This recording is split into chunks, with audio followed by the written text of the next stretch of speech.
all the best sights in Vinewood, like where famous people shit. Get your tickets now. Vinewood's oldest and least pleasurable tour company. Forget the rest, go with the least. As I am contractually obliged to say, buckle up, everyone. Sure. It's showtime.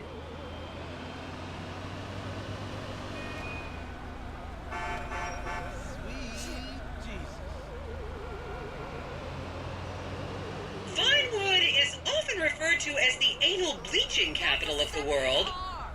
On your right, you'll see the world-famous Gentry Manor Hotel, a legendary party hangout for actors and rock stars and people trying to have sex with actors and rock stars. Built in 1921, it's been the scene of some classic Vinewood scandals over the years. One of my personal favorites was Al DiNapoli's overdose in 2002 after a chimpanzee blasted an 8-ball up his rear door with a water pistol. Fantastic! They say that on any given day there are at least 2 dead party girls in the trash cans round back. Isn't that great? Okay, smartphones at the ready, celeb spotters. We are now approaching the legendary nightclub, the Dungeon Crawler. Opened in 1996, the club is famously owned by actor Bruce Spade, who has a custom-built elevated VIP table so that he looks the same height as everyone else. It remains one of Vinewood's hottest night spots for the rich and famous to do drugs and date rape impressionable fans. Play your cards right, and that could be you! The Dungeon Crawler was in the news again recently when comedian Morgan Chester allegedly ran over a doorman in his SUV for not laughing at one of his jokes. Oh, and now a treat for you closet glam rockers on board. We're coming up to the infamous Tequila La Rock Bar. Back in the day, this was a restaurant run by the mob until it got shut down over the Adam's apple in the soup controversy of 1982. It reopened as the Tequila La Bar in 1983 and soon became a mecca for hair metal bands and fans from across the country. It's rumored that the Love Fist song Dangerous Bastards was written about a night they partied here on Mescaline with some transgender twins.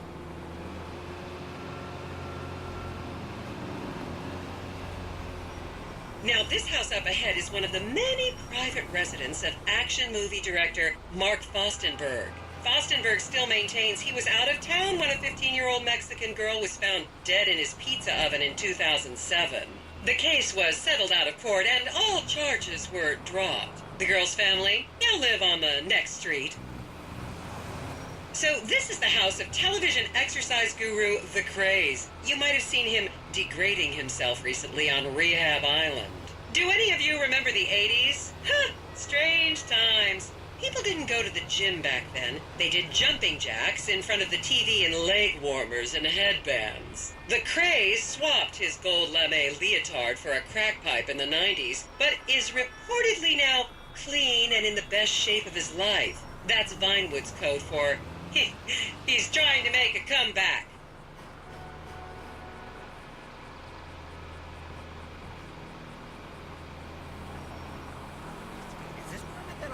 This is the home of celebrity wild child Martha Term. Daughter of 70s comedy star Joni Term, Martha spent her teens partying on booze, her early 20s partying on coke, and her mid-20s staring at her shoes on heroin. Her tell-all autobiography about the difficulties of growing up really rich in Vinewood only sold 30 copies last year.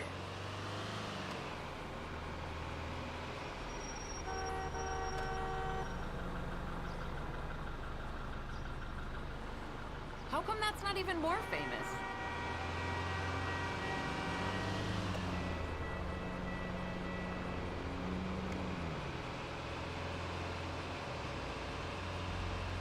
This city gets a really bad rap. Just up ahead is another place to see and be seen in Rockford Hills, the Richmond Hotel. An iconic entertainment industry hangout, sleazy producer types have been promising to make young girl stars here for over 100 years now. Not gonna lie, I did some shameful things in that lobby bar in my youth, but I've put that period of my life behind me now.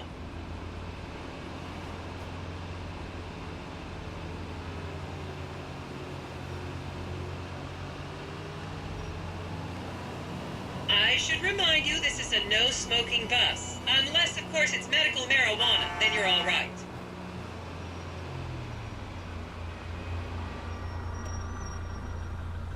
I wonder if anyone here visits my site.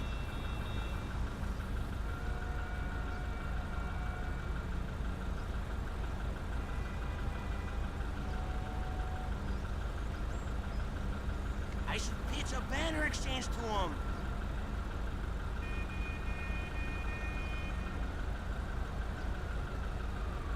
Oh, what a great city that we live in. Hello there! I lost my sharp card. I was a member of the jury in the 1991 movie Last Will and Testament. They cut my line. Here you can see the landmark Weasel Theater, which was opened here in Morningwood in 1930. Some of the biggest movies in history have premiered at this theater, including Blue Blood, Shoulder of Orion, and The Many Wives of Alfredo Smith. You might remember the controversial premiere of the gladiator comedy Lions and Donkeys in 1984, when star Chip Hampton walked up the red carpet with two slaves in chains. I totally saw you thinking about doing that, dipshit.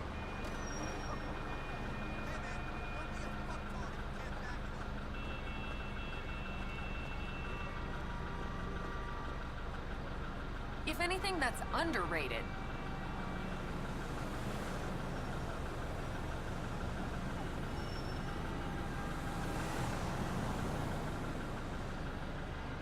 I need to use that in my next story somehow.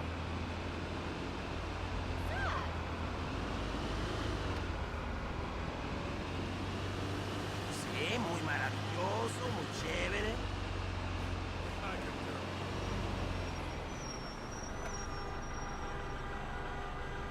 Is everyone having fun? No, don't worry, it's no big. I mean, should put I stickers should up be to the site. acting when I, like, do a lot more.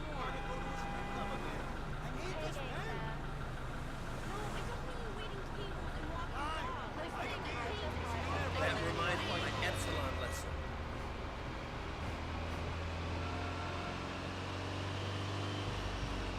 And now to our left, ladies and gentlemen, is the famous Richards Majestic Studios. The product placement for classics like Nelson and Naples and Rum Runner, and the not-so-classics like Vinewood Zombie and Shoulder of Orion 2 was shoehorned into the final edits right behind those very gates. Everyone has a favorite Solomon Richards movie. An American Divorce really helped me through a difficult time when I was bankrupting my first husband. Oh, come on, don't people in the Midwest watch movies? You must have seen Defender of the Faith. No? Wow, tough crowd.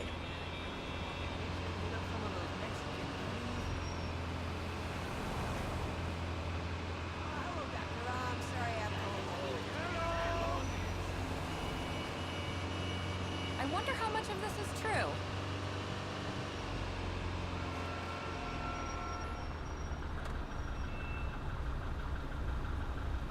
Count yourselves lucky, my prescription just got renewed this morning.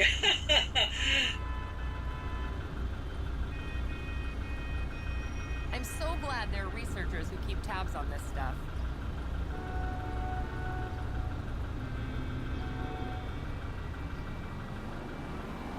I think I got some hits from this area.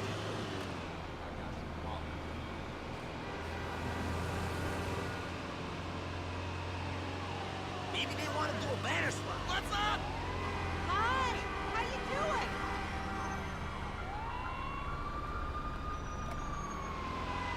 Just up ahead on the right is where Delancey Medua's septon fell out after a ketamine party. Is this where we met that Armenian chick last week?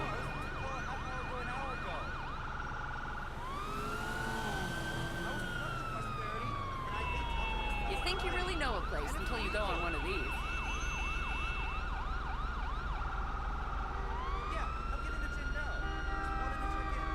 I didn't realize that so much has happened here.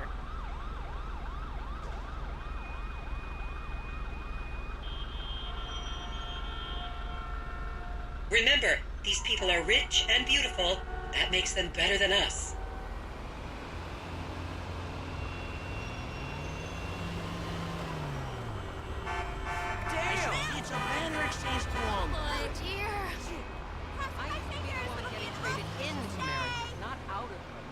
Okay, people, get those cameras out. This is Portola Drive. You won't get a better chance to spot a celebrity in its natural habitat. As you can see, the recession hasn't hit this part of town very hard. These are some of the most offensively high-end designer stores in the country. And now, some fun trivia for you.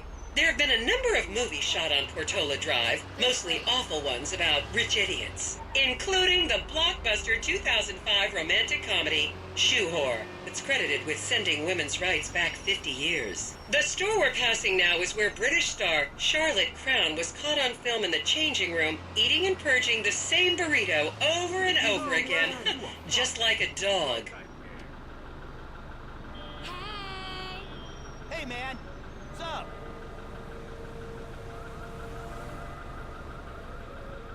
Sí, muy maravilloso, muy chévere.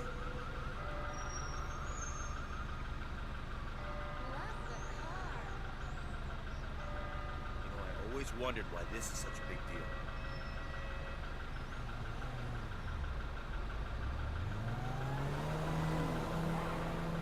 Keep those cameras out and fingers on the trigger. Celebs are skinny and fast.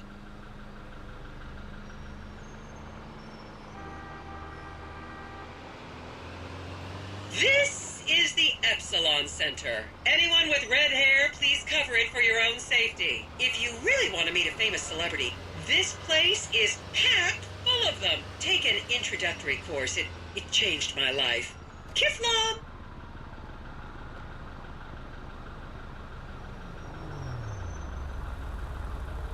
Typical.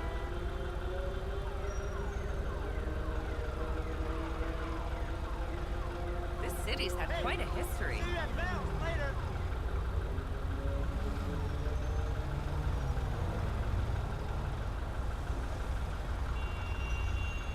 I wonder how much of this is true.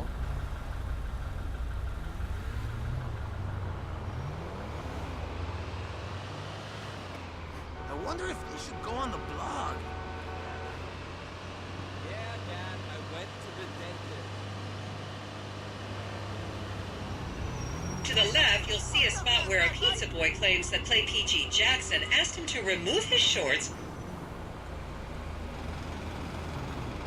I wonder if anyone here visits my site. How you doing, man? Long time no see.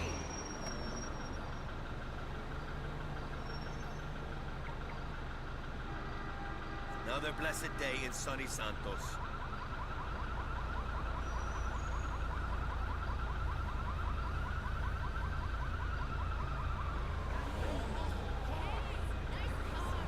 I'm so glad there are researchers who keep tabs on this stuff. So smoked out last night. You'll recognize this stretch of road from those videos of Jill von Krastenberg with the Romanian shot put team. No, he's a celebrity. I totally cannot tell you his name. You think you really know a place until you go on one of these. You know how I do it. See you at the casting call later.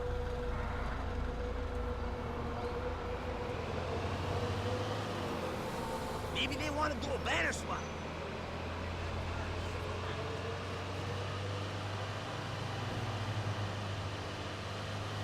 That show is amazing. What else? I think I got some hits from this area. Hey, bud, how's it going?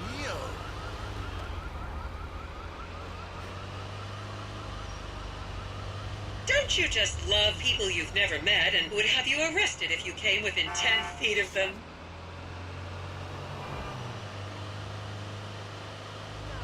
Definitely not. Shoulder of Orion sucks. Oh, this is Ford. It's gonna be so positive. I feel it. I feel it.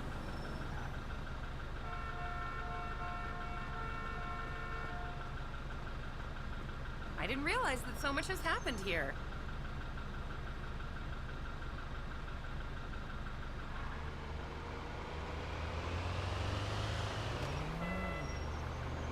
This city's had quite a history.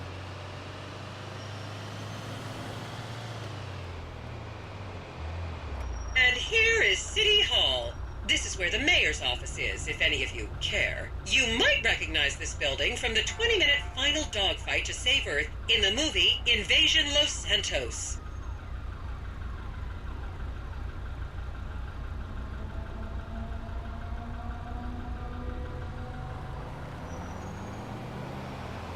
please refrain from taking photos of ethnic minorities. They could be gang members.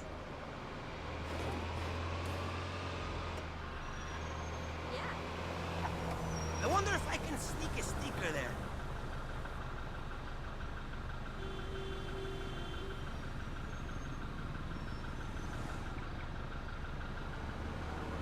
I should put stickers up for the site. Oh, come on, last night was off the hook.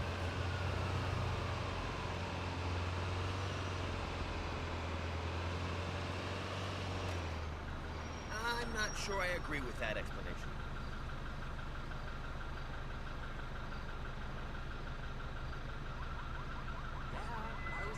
The next corner is where actor Scott Stevens famously prolapsed after a failed party trick.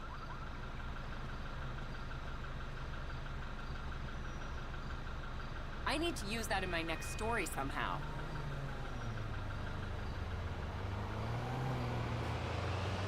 You alright? This city gets a really bad rap. It's not shallow. Hello there. Hey, hello.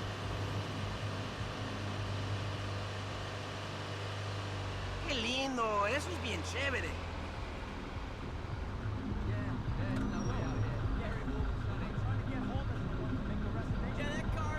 Remember when Laszlo was arrested for masturbating with an eggplant and shouting at women? That happened right here.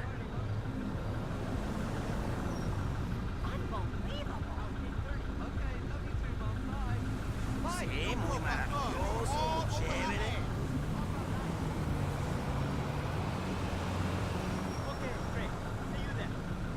Yeah, sure.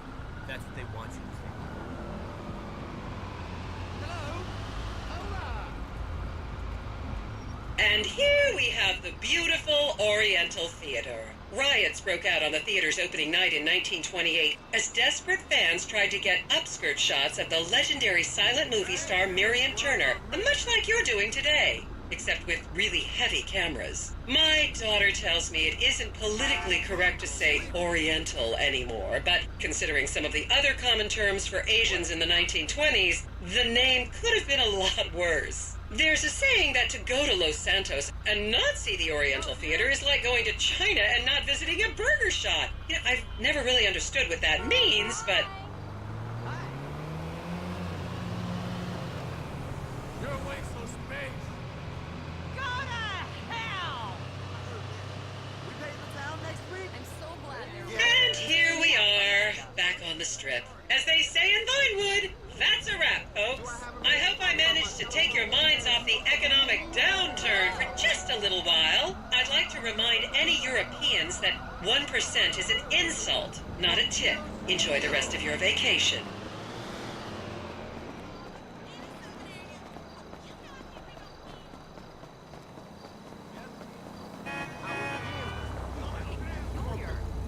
Hey, don't make me commit a 187.